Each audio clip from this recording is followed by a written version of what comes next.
Hey everybody, what is going on? I hope you guys are all doing well, and welcome to another tutorial video. In this video, I'll be explaining to you guys how you can sort of hide your Temu orders.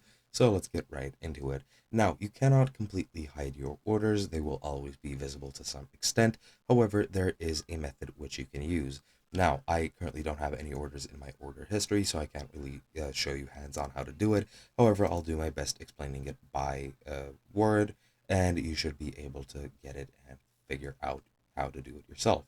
Now, what you need to do first is, of course, go and locate your order history. You can do this on the mobile app by going to the U page or the U tab at the bottom of your screen. Click on that, and then you'll see your orders in the middle of your screen as an option. Or if you're on the PC or on the web version, you can go to orders and account, hover over it, go into your orders, or just click on that button, and you'll see your order history right over here. Now, I'm pretty sure for processing and shipped deliveries or orders, you won't be able to archive them, which is what you want to do.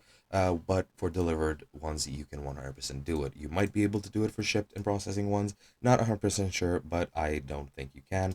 But if you have any delivered orders, you can very easily just go here, select the order that you want, and then just press the archive uh, button. Once you do that, your order will be archived, which is pretty much the best you're gonna get when it comes to actually hiding your orders. They won't be visible within the order library itself.